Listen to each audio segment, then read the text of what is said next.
Hi viewers, ಕರುನಾಡ ಕೈ ರುಚಿ ಕ್ರಿಯೇಷನ್ಸ್ಗೆ ಸ್ವಾಗತ. ನಾನಿವತ್ತು ಕ್ಯಾಪ್ಸಿಕಮ್ ರೈಸ್ ಬಾತ್ ರೆಸಿಪಿನ ಶೇರ್ ಮಾಡ್ಕೊಳ್ತಾ ಇದ್ದೀನಿ. ಸ್ಟವ್ ಮೇಲೆ ಒಂದು ಬಾಣಲೆ ಇಟ್ಕೊಂಡಿದ್ದೀನಿ. 3 ಟೇಬಲ್ ಸ್ಪೂನು ಎಣ್ಣೆಯನ್ನು ಸೇರಿಸ್ಕೊಳ್ತಾ ಇದ್ದೀನಿ. ಎಣ್ಣೆ ಕಾದ ನಂತರ 1 ಚಮಚ ಕಡಲೆಬೇಳೆ, 1 ಚಮಚ ಉದ್ದಿನಬೇಳೆ, ಅರ್ಧ ಚಮಚ ಸಾಸಿವೆ, 1 ಚಮಚ ಜೀರಿಗೆ. ಮೀಡಿಯಮ್ ಉರಿನಲ್ಲೇ ಇಟ್ಕೊಂಡು ಉದ್ದಿನಬೇಳೆ ಕಡಲೆಬೇಳೆ ಹೊಂಬಣ್ಣಕ್ಕೆ ಬರೋವರೆಗೂ ಚೆನ್ನಾಗಿ ಫ್ರೈ ಮಾಡ್ಕೊಳ್ಳಿ. ಉದ್ದಿನಬೇಳೆ ಕಡಲೆಬೇಳೆ ಸೇರಿಸೋದ್ರಿಂದ ರೈಸ್ ತಿನ್ನಬೇಕಾದ್ರೆ ಅಲ್ಲಲ್ಲಿ ಉದ್ದಿನಬೇಳೆ ಕಡಲೆಬೇಳೆ ಸಿಕ್ಕಾಗ ತಿನ್ನಲಿಕ್ಕೆ ತುಂಬಾ ಚೆನ್ನಾಗಿರುತ್ತೆ ಅಂತಲೇ ಹೇಳ್ಬೋದು. ಉದ್ದಿನಬೇಳೆ ಕಡಲೆಬೇಳೆ ಹೊಂಬಣ್ಣಕ್ಕೆ ಬರ್ತಿದ್ದಂತೆ ದಪ್ಪದೊಂದು ಈರುಳ್ಳಿನ ಸಣ್ಣದಾಗಿ ಹೆಚ್ಚಿ ಸೇರಿಸ್ಕೊಂಡು ನಾನಿಲ್ಲಿ ಫ್ರೈ ಮಾಡ್ಕೊಳ್ತಾ ಇದ್ದೀನಿ. ಈರುಳ್ಳಿ ಹೊಂಬಣ್ಣಕ್ಕೆ ಬರಬೇಕು, ಅಲ್ಲಿವರೆಗೂ ಫ್ರೈ ಮಾಡ್ಕೊಳ್ಳಿ. ಮೀಡಿಯಮ್ ಉರಿನಲ್ಲೇ ಇಟ್ಕೊಂಡು ಚೆನ್ನಾಗಿ ಫ್ರೈ ಮಾಡ್ಕೋಬೇಕಾಗತ್ತೆ. ಹೊಸದಾಗಿ ಯಾರೆಲ್ಲ ನಮ್ಮ ಚಾನಲ್ ನೋಡ್ತಾ ಇದ್ದೀರಾ, ಚಾನಲ್ನ ಸಬ್ಸ್ಕ್ರೈಬ್ ಮಾಡಿಕೊಂಡು ನೋಡಿ. ವಿಡಿಯೋ ಇಷ್ಟ ಆದರೆ ಒಂದು ಲೈಕ್ ಕೊಡಿ, ಹಾಗೆ ನಿಮ್ಮ ಫ್ಯಾಮಿಲಿ ಫ್ರೆಂಡ್ಸ್ಗೂ ಸಹ ವಿಡಿಯೋನ ಶೇರ್ ಮಾಡ್ಕೊಳ್ಳಿ. ಈಗ ಈರುಳ್ಳಿ ಚೆನ್ನಾಗಿ ಫ್ರೈ ಆಗಿದೆ.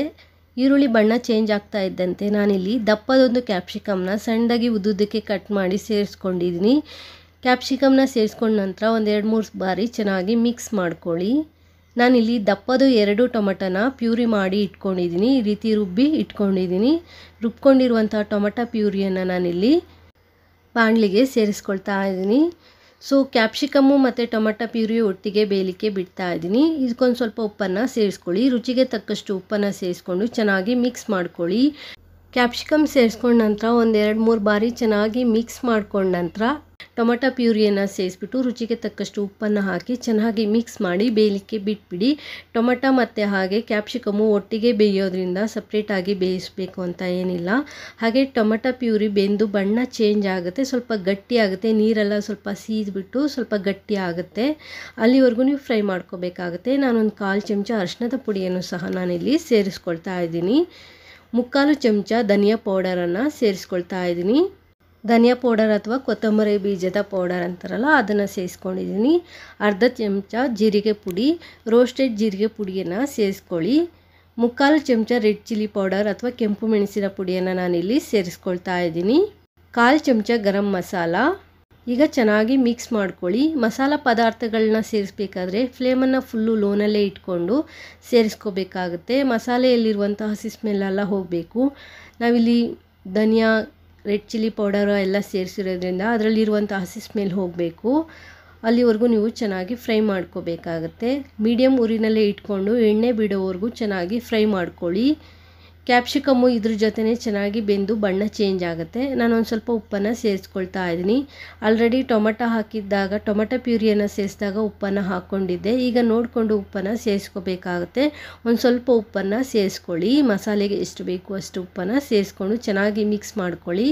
ಲಾಸ್ಟಲ್ಲಿ ನಾನಿಲ್ಲಿ ಕರಿಬೇವನ್ನು ಸೇರಿಸ್ತಾ ಇದ್ದೀನಿ. ಈ ರೀತಿ ಲಾಸ್ಟಲ್ಲಿ ಕರಿಬೇವನ್ನು ಸೇರಿಸೋದ್ರಿಂದ ರೈಸ್ಗೆ ಒಳ್ಳೆ ಫ್ಲೇವರ್ ಕೊಡುತ್ತೆ ಅಂತಲೇ ಹೇಳ್ಬೋದು. ತುಂಬ ಚೆನ್ನಾಗಿರುತ್ತೆ. ಮೊದಲೇ ನಾವು ಕರಿಬೇವು ಹಾಕೋದ್ರಿಂದ ಈ ಸ್ಟೇಜಲ್ಲಿ ಕರಿಬೇವು ಹಾಕಿದಾಗ ರೈಸ್ಗೆ ಒಂದು ಫ್ಲೇವರ್, ಒಂದು ಪರಿಮಳನ ಕೊಡುತ್ತೆ. ತುಂಬ ಚೆನ್ನಾಗಿರುತ್ತೆ. ಈಗ ನಾನು 1 ಚಮಚ ಆಗುವಷ್ಟು ಎಳ್ಳನ್ನು ಸೇರಿಸ್ಕೊಳ್ತಾ ಇದ್ದೀನಿ. ನೀವಿಲ್ಲಿ ಕಪ್ಪು ಎಳ್ಳು ಅಥವಾ ಬಿಳಿ ಎಳ್ಳು ಯಾವುದಾದ್ರೂ ಸೇರಿಸ್ಕೋಬಹುದು. ಹಾಗೆ 2 ಹಸಿಮೆಣಸಿನ್ಕಾಯಿನ ಸ್ವಲ್ಪ ಉದ್ದುದಕ್ಕೆ ಕಟ್ ಮಾಡಿ ಸೇರಿಸ್ಕೊಂಡು ಚೆನ್ನಾಗಿ ಮಿಕ್ಸ್ ಮಾಡ್ಕೊಳ್ತಾ ಇದ್ದೀನಿ. ಮಸಾಲೆ ಎಲ್ಲ ಬೆಂದು ಎಣ್ಣೆ ಬಿಡುವಂಥ ಸ್ಟೇಜಲ್ಲಿ ನೀವು ಎಳ್ಳು ಮತ್ತು ಹಸಿಮೆಣಸಿನ್ಕಾಯನ್ನು ಸೇರಿಸ್ಕೋಬೇಕಾಗುತ್ತೆ. ಹಸಿಮೆಣಸಿನ್ಕಾಯಿ ಮತ್ತು ಎಳ್ಳನ್ನು ಸೇರಿಸಿ ಚೆನ್ನಾಗಿ ಮಿಕ್ಸ್ ಮಾಡ್ಕೊಂಡ ನಂತರ 1 ಚಮಚ ಆಗುವಷ್ಟು ಕಸೂರಿ ಮೇಥಿಯನ್ನು ಸಹ ನಾನಿಲ್ಲಿ ಸೇರಿಸ್ಕೊಳ್ತಾ ಇದ್ದೀನಿ. ಮನೆಯಲ್ಲಿ ಕಸೂರಿ ಮೇಥಿ ಇದ್ದರೆ ಸೇರಿಸ್ಕೊಳ್ಳಿ, ಇಲ್ಲ ಅಂದರೆ ಸ್ಕಿಪ್ ಮಾಡಿ. ಅಥವಾ ನೀವಿಲ್ಲಿ ಪುದೀನಾನ ಒಣಗಿಸಿ ಪುಡಿ ಮಾಡಿ ಇಟ್ಕೊಂಡಿದ್ರೆ ಆ ಪುದೀನದ ಪೌಡರನ್ನು ಸಹ ಇಲ್ಲಿ ಸೇರಿಸ್ಕೋಬೋದು. ಅದು ಹಾಕಿದರೂ ಸಹ ಒಳ್ಳೆ ಪರಿಮಳ ಕೊಡುತ್ತೆ ರೈಸ್ಗೆ ಅಂತಲೇ ಹೇಳ್ಬೋದು. ತುಂಬ ಚೆನ್ನಾಗಿರುತ್ತೆ.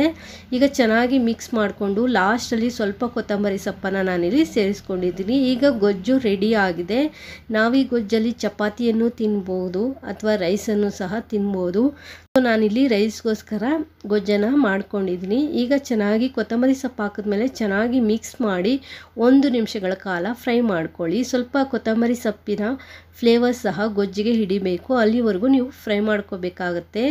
ನಾನಿಲ್ಲಿ 3ರಿಂದ 4 ಜನಕ್ಕಾಗುವಷ್ಟು ಗೊಜ್ಜನ್ನು ಮಾಡ್ಕೊಳ್ತಾ ಇದ್ದೀನಿ. ಸ್ವಲ್ಪ ಸ್ಪೈಸಿಯಾಗಿದ್ದರೆ ತುಂಬ ಚೆನ್ನಾಗಿರುತ್ತೆ.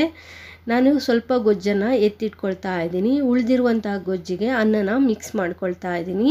ಸೊ ಎಷ್ಟು ಬೇಕು ಅಷ್ಟು ಗೊಜ್ಜನ್ನು ಇಟ್ಕೊಂಡು ಉಳಿದಿರುವಂಥ ಗೊಜ್ಜನ್ನು ಎತ್ತಿಟ್ಕೊಳ್ಳಿ. ಇನ್ನೊಂದ್ಸಲ ರೈಸ್ಗೆ ನಾವು ಯೂಸ್ ಮಾಡ್ಕೋಬಹುದು. ಈ ಗೊಜ್ಜನ್ನು ಮಾಡಿ ನಾವು ವಾರಗಟ್ಟಲೆ ಫ್ರಿಜ್ಜಲ್ಲಿ ಸ್ಟೋರ್ ಮಾಡಿ ಯಾವಾಗ ಬೇಕು ಆವಾಗ ರೈಸನ್ನು ಮಿಕ್ಸ್ ಮಾಡ್ಕೋಬಹುದು. ನಾನಿಲ್ಲಿ ಒಬ್ರಿಗಾಗೋಷ್ಟು ರೈಸನ್ನು ಸೇರಿಸ್ಬಿಟ್ಟು ಗೊಜ್ಜನ್ನು ಮಿಕ್ಸ್ ಮಾಡ್ಕೊಳ್ತಾ ಇದ್ದೀನಿ. ಈಗ ಗೊಜ್ಜು ಜೊತೆಗೆ ಅನ್ನ ಚೆನ್ನಾಗಿ ಮಿಕ್ಸ್ ಆಗಬೇಕು. ನಾವು ಇಲ್ಲಿ ತಂಗ್ಳನ್ನ ಆದರೂ ಸೇರಿಸ್ಬೋದು ಅಥವಾ ಬಿಸಿ ಅನ್ನ ಇದ್ದರೆ ಅದನ್ನು ಸಹ ಸೇರಿಸ್ಬೋದು, ನಿಮ್ಮ ಇಷ್ಟ. ಈಗ ಗೊಜ್ಜಿಗೆ ಚೆನ್ನಾಗಿ ರೈಸು ಹೊಂದ್ಕೋಬೇಕು, ಆ ರೀತಿ ನೀಟಾಗಿ ಮಿಕ್ಸ್ ಮಾಡ್ಕೊಳ್ಳಿ. ಹಾಗೆ ಟೇಸ್ಟ್ ನೋಡಿಕೊಂಡು ನೀವಿಲ್ಲಿ ಉಪ್ಪನ್ನು ಸೇರಿಸ್ಕೋಬೇಕಾಗತ್ತೆ. ನಾನು ಇನ್ನೊಂದು ಸ್ವಲ್ಪ ಉಪ್ಪನ್ನು ಸೇರಿಸ್ಕೊಳ್ತಾ ಇದ್ದೀನಿ. ಸ್ವಲ್ಪ ಉಪ್ಪು ಬೇಕು ಅನ್ನಿಸ್ತಾ ಇದೆ, ಅದಕ್ಕೆ ನಾನಿಲ್ಲಿ ಉಪ್ಪನ್ನು ಸೇರಿಸ್ಕೊಂಡಿದ್ದೀನಿ. ಉಪ್ಪನ್ನು ಸೇರಿಸಿದ ನಂತರ ಚೆನ್ನಾಗಿ ಮಿಕ್ಸ್ ಮಾಡಿ ಬಿಸಿ ಬಿಸಿಯಾಗಿ ಸರ್ವ್ ಮಾಡಿ. ರೈಸನ್ನು ಸೇರಿಸ್ಬೇಕಾದ್ರೆ ಫ್ಲೇಮನ್ನು ಫುಲ್ಲು ಲೋನಲ್ಲೇ ಇಟ್ಕೊಂಡು ನೀವು ಸೇರಿಸ್ಬೇಕಾಗತ್ತೆ. ಈಗ ಫ್ಲೇಮನ್ನು ಆಫ್ ಮಾಡಿ ಬಿಸಿ ಬಿಸಿಯಾಗಿ ಸರ್ವ್ ಮಾಡಿ. ತುಂಬಾ ಚೆನ್ನಾಗಿರುತ್ತೆ. ಲಂಚ್ ಬಾಕ್ಸು ಬ್ರೇಕ್ಫಾಸ್ಟ್ಗೆಲ್ಲ ಈಸಿಯಾಗಿ ಮಾಡ್ಕೋಬಹುದು, ಕ್ವಿಕ್ಕಾಗಿ ರೆಡಿ ಆಗುತ್ತೆ, ತುಂಬಾ ಟೇಸ್ಟಿಯಾಗಿರುತ್ತೆ. ಒಂದ್ಸಲಿ ಈ ರೀತಿ ಟ್ರೈ ಮಾಡಿ ನೋಡಿ, ಹೇಗೆ ಬಂದಿದೆ ಅಂತ ಕಮೆಂಟ್ ಮಾಡಿ ತಿಳಿಸಿ. ಈ ವಿಡಿಯೋ ಏನಾದರೂ ಇಷ್ಟ ಆದರೆ ಒಂದು ಲೈಕ್ ಕೊಡಿ. ಹೊಸದಾಗಿ ಯಾರೆಲ್ಲ ಚಾನಲ್ ನೋಡ್ತಾ ಇದ್ದೀರಾ ಚಾನಲ್ನ ಸಬ್ಸ್ಕ್ರೈಬ್ ಮಾಡಿಕೊಂಡು ನೋಡಿ. ಹಾಗೆ ಪಕ್ಕದಲ್ಲಿರುವಂಥ ಬೆಲ್ಲೈಕನ್ನ ಕ್ಲಿಕ್ ಮಾಡಿ. ನೆಕ್ಸ್ಟ್ ನಾವು ಯಾವುದೇ ವಿಡಿಯೋ ಹಾಕಿದ್ರೆ ಅದರ ನೋಟಿಫಿಕೇಷನು ಮೊದಲು ನಿಮಗೆ ಬರುತ್ತೆ. Thanks for watching this video. Take care. Have A nice day.